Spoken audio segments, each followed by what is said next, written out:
So I recently put out a video talking about the e-bike battery fires happening and the FDNY putting together a task force to try to combat it. They're doing major crackdowns, and that video is linked in the description below, and the thumbnail looks like this. Now, when it comes down to this, it's getting really, really interesting, and they're not slacking up at all. Actually, the FDNY task force was called in because of a 311 call reporting too many e-bikes charging, and the lady was concerned if that would create a fire and possibly burn down their house. And this is what they came across. How ironic is this? The legislators are trying to push through policies to make it harder for you to not only own, ride, register, everything in e-bike, but they're not doing anything to combat the illegal immigration that's happening right now in the masses. And this is just, to me, this is just funny. And I don't care where you lie on the political side. You kind of need to see this for what it is. We're going to get into two videos right now, but it says 40 migrants found sleeping in Queens basement after e-bike battery tip. Like I said, people are going to be calling that 311 hotline and reporting anyone. If they see you on an e-bike and they're like, he just went into that building. Oh, I'm going to report them. I'm nervous about this. I'm seeing too many news stories that are keeping me in a heightened state. That's what people are being right now. Further investigation revealed 74 individuals have been living in the basement. That is insane. 74 individuals. I mean, my basement isn't that big. I got to see this one. Let's check it out. We're going to jump straight into it now. Queens, a neighbor's complaint over e-bikes led to an even more shocking discovery. Over 70 migrants living in a Richmond Hill basement. Video shows the cramped quarters. So cramped, the migrants were apparently forced to sleep in shifts. Some of them even living in a furniture store next door. News Force Melissa Colorado is in Richmond Hill with details for us. Melissa?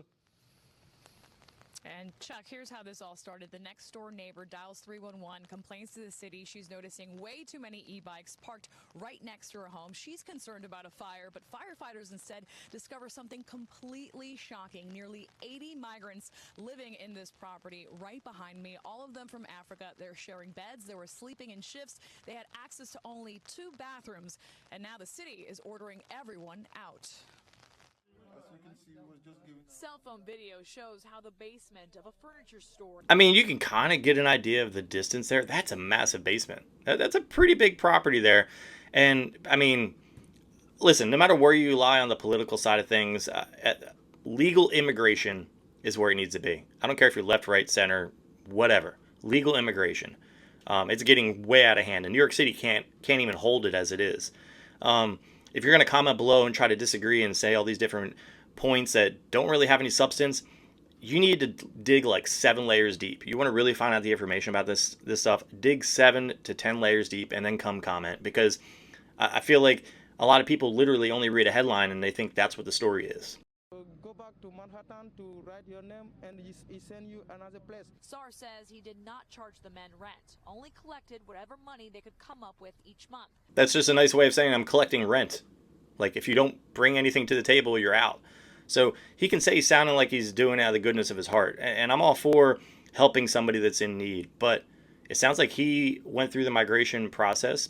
Being a business owner, he would not be able to legally create a business, legally have that home, or any of that stuff if he wasn't a U.S. citizen to begin with.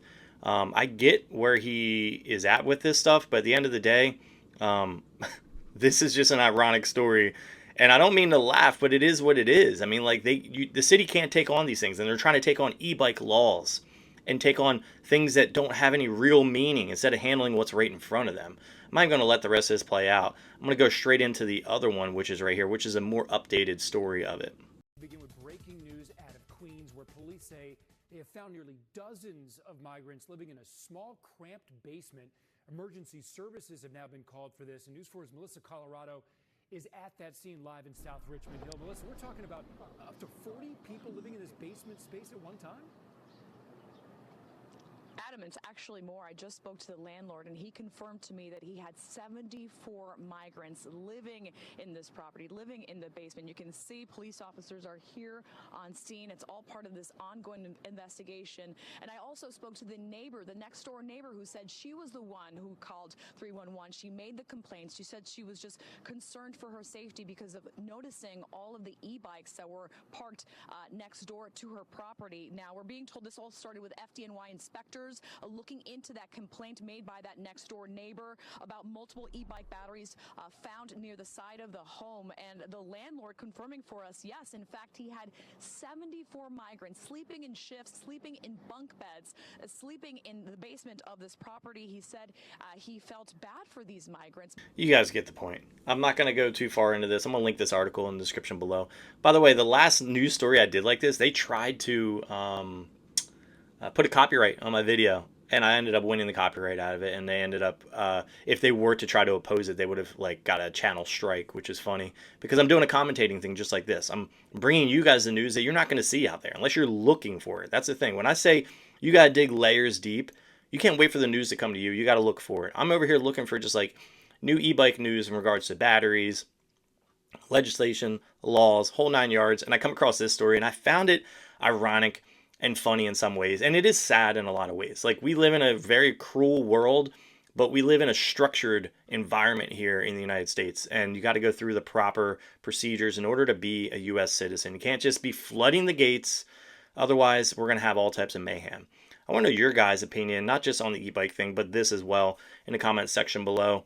It is kind of funny. Like I said, I'm going to bring it straight back to the FDNY having their task force, and they have 311 as their number where people can sit there, call 311. Oh yeah, this guy brought in 2 electric bikes. I'm not too sure of the make or model. And they can come knock on your door. That's the thing. They can do surprise visits, business or home. Knock on your door. Hey, yeah, we got a report that you have electric bikes on the property. We'd like to see your battery. And then you could easily say, well, you don't have a warrant. Well, I can go get a warrant, make it harder on you. These are the things that are coming down the pipeline. Also, when they're talking about battery fires and casings, I'm going to talk about this in my next segment, but it's more so of the fact that if you've dropped your electric bike or dropped that battery, you're going to want to probably get a new battery pack. There's a lot of unforeseen things you can see within those packs, and those, I don't want to say PEX shells, but those hard plastic shells can only take so much to protect the battery. With that being said, feel free to let me know your opinion, your comments in the comment section below. If you guys like this video, drop a like. If you love it, hit the subscribe button, and I'll catch you in the next one.